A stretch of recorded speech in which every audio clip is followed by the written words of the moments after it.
जय श्री कृष्ण। राधे राधे। अब मैं आज आपको लास्ट के 31वें और 32वें अध्याय का महात्म समझाऊंगी और इसी में पीपल का महात्म दिया है और 31वां अध्याय पीपल के महात्म को दर्शाता है। सूत जी बोले, वासुदेव भगवान अपनी अति प्यारी सत्यभामा को यह कथा सुनाकर सायंकाल को संध्या उपासना करने के लिए अपने राजभवन में चले गए। इस प्रकार मैंने ऐसा प्रभाव वाला कार्तिक महात्म आपको सुनाया। ये विष्णु को प्रसन्न करने वाला, भुक्ति मुक्ति देने वाला है।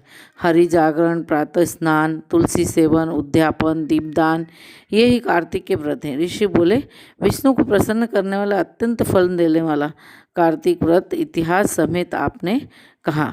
पाप और दुख के दूर करने के लिए मोक्ष को और काम भोग की इच्छा करने वाले को यह व्रत अवश्य करना चाहिए।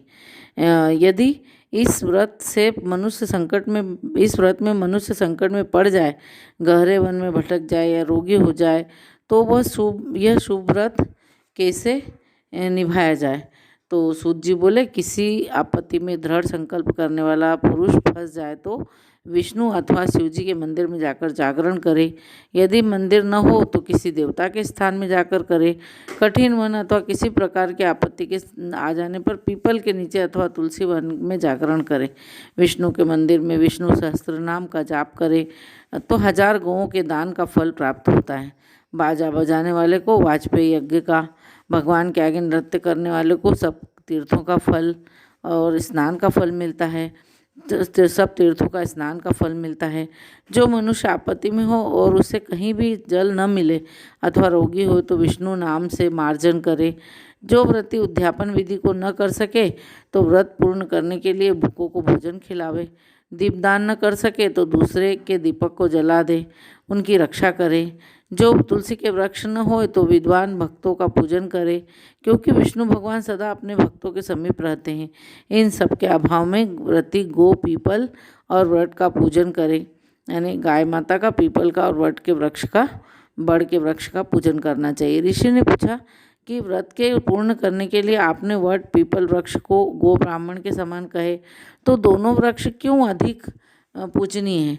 सूत जी बोले, पीपल विष्णु का स्वरूप है और वट शिव जी का, और पलाश ढाक ब्रह्मा जी का स्वरूप है।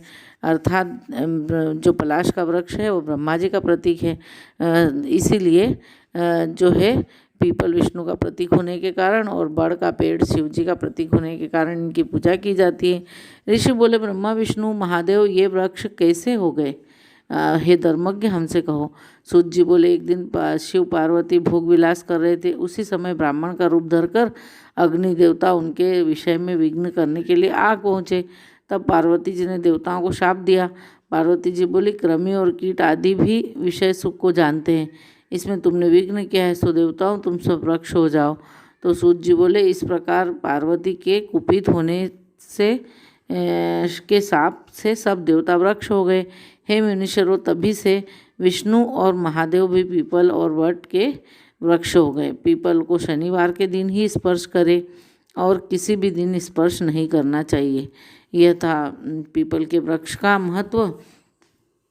अब 32वें अध्याय में हम लक्ष्मी और अलक्ष्मी की कथा कहेंगे। ऋषि बोले, हे सूत जी, ये पीपल छूने योग्य क्यों नहीं है? यह शनिवार के ही दिन क्यों छूना चाहिए? सूत जी बोले, समुद्र मंथन से जो देवताओं को जो रत्न मिले थे, उनमें से लक्ष्मी और कौस्तुभ मणि विष्णु ने ले लिए थे। जब विष्णु ने लक्ष्मी को भार्या स्वीकार किया, तभी लक्ष्मी ने भगवान से प्रार्थना कर कहा, आप मुझ छोटी के साथ विवाह कैसे करते हैं? इससे पहले हे मधुसूदन, मेरी बड़ी अलक्ष्मी के साथ विवाह करके फिर मेरे संग विवाह करो, यही सनातन धर्म है। सूत जी बोले, विष्णु ने लक्ष्मी की इस बात को सुनकर तपस्वी उद्दालक मुनि को अपने अनुरोध से अलक्ष्मी को दे दिया।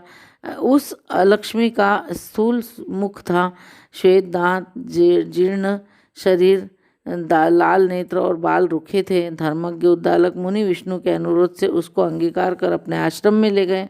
अलक्ष्मी होम से सुगंधित धुआं और वेद ध्वनि जहाँ हो रही है, ऐसे आश्रम को देखकर दुखी होकर बोली, हे ब्राह्मण, यह स्थान मेरे योग्य नहीं है, मैं यहाँ नहीं रहूँगी, मुझको दूसरी जगह ले चलो।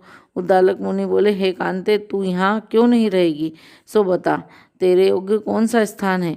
लक्ष्मी बोली, जहाँ वेद ध्वनि होती हो और अभ्यागत का सत्कार होता हो और यज्ञ दान आदि होते हो, वहाँ मैं नहीं रहती हूँ। जहाँ स्त्री पुरुष प्रेम से रहते हैं, पितृ और देवताओं का पूजन होता है, वहाँ मैं नहीं रहती हूँ। जहाँ उद्यमी, नीति में कुशल, धर्मात्मा, प्रिय बोलने वाले, गुरु की पूजा करने वाले लोग रहते हैं, वहाँ मैं नहीं रहती हूँ। दिन रात जहाँ स्त्री पुरुष में लड़ाई होती है, अभ्यागतों का सत्कार नहीं होता, वह स्थान मुझे प्यारा है। जहाँ वृद्ध सज्जन मित्रों का अपमान होता है, जहाँ कठोर भाषण होता हो, वहाँ मैं निवास करती हूँ। जहाँ खोटा आचरण करते हो, पराया धन चुराने वाले हों, पराई स्त्री से प्रीति करने वाले हो, वह स्थान मुझे बहुत प्यारा है। जहाँ गोवध, मदिरा, पान और ब्रह्म हत्या आदि पाप होते हैं, मैं उस स्थान पर रहती हूँ। सूत जी बोले, इस प्रकार लक्ष्मी के वचनों को सुनकर उदास मुख होकर उद्दालक बोले, हे ज्येष्ठा, जब तक मैं तुम्हारे निवास के लिए योग्य स्थान ढूंढ कर न लौटूं, तब तक तुम इसी पीपल के वृक्ष के नीचे रहो। सूत जी बोले, इस प्रकार लक्ष्मी को बैठाकर उद्दालक मुनि चल दिए। वह बहुत देर तक उनकी बाट देखती रही, लेकिन वह पति को न लौटते देखा तो विलाप करने लगी। उसके विलाप को लक्ष्मी ने वैकुंठ में सुना। तब लक्ष्मी ने व्याकुल होकर विष्णु से निवेदन किया, हे स्वामी, मेरी बड़ी बहन पति के त्याग से बड़ी दुखी है। हे कृपालो, जो तुमको मैं प्यारी हूँ, तो उसको आकर जाकर समझाओ। सूत जी बोले, जब भगवान लक्ष्मी सहित वहाँ पधारे तो लक्ष्मी को समझाते हुए बोले कि हे लक्ष्मी, पीपल की जड़ का सहारा लेकर तू सदा यहीं रह। यह मेरे अंश से उत्पन्न है, इसीलिए मैंने तुमको वह स्थान दिया जहाँ प्रतिवर्ष तुम्हारा पूजन होगा। पूजा करने वालों के ही घर में तुम्हारी छोटी बहन लक्ष्मी रहेगी और स्त्रियां तुमको भी अनेक प्रकार के भेंट देकर पूजन करेगी। पुष्प धूप दीप से जो तुम्हारा पूजन करेगा, उन पर तुम लक्ष्मी भी प्रसन्न रहोगी। सूत जी बोले, जब मैंने कृष्ण और सत्यभामा तथा नारद और राजा पृथु का संवाद कार्तिक महात्म में वर्णन किया, हे अब और जो पूछो मैं कहूँ।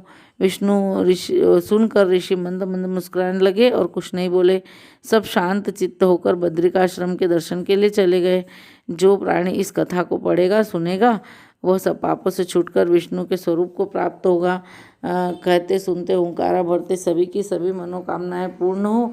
इसी के साथ अब मैं आपको आज पूरे कार्तिक के सभी अध्याय संपूर्ण हुए और इसी तरह आप आगे मेरे चैनल पर व्रत त्यौहार की कहानियाँ और सभी प्रकार के भजन देखते रहेंगे। जय श्री कृष्ण, राधे राधे।